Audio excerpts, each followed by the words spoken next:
강남은 믿지 마 이렇게 돼 있는데 뭐 연예인 강남은 아닐 테고. 네, 맞습니다. 네.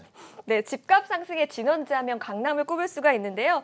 사실 자고 나면 수억씩 뛰는 가격에도 강남에 가고 싶어하는 분들, 강남 입성하고 싶으신 분들 많으실 텐데요. 자칫하다가 강남에서 눈 뜨고 코 베이는 상황에 닥칠 수가 있어서 키워드를 이렇게 잡아봤습니다. 강남에서 집을 샀다가 피해를 볼 수 있다? 네. 무슨 일입니까? 일단 광진구 얘기부터 좀 해드리겠습니다. 서울 광진구의 한 아파트가 지난해 8월에 17억 6천만 원의 신고가를 경신을 하면서 신고가 됐습니다.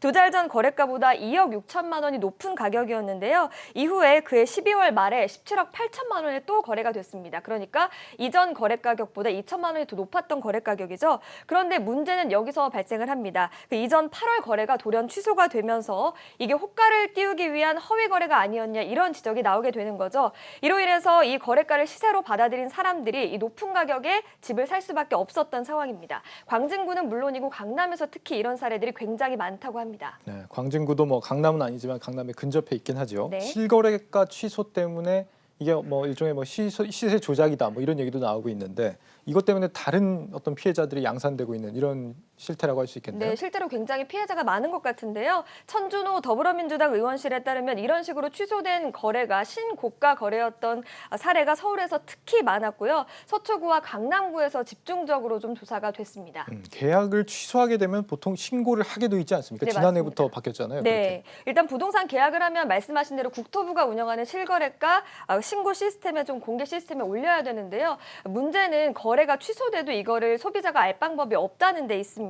신고가를 기준으로 집주인들이 호가를 불러서 집을 팔게 되죠. 그런 만큼 시세는 자연스럽게 허위 거래에 의해서 높아질 수밖에 없는 상황이 됩니다. 특히나 요즘처럼 집값이 높이 오를 때는 더욱더 문제가 되는 상황이라서 좀 문제가 되고 있습니다.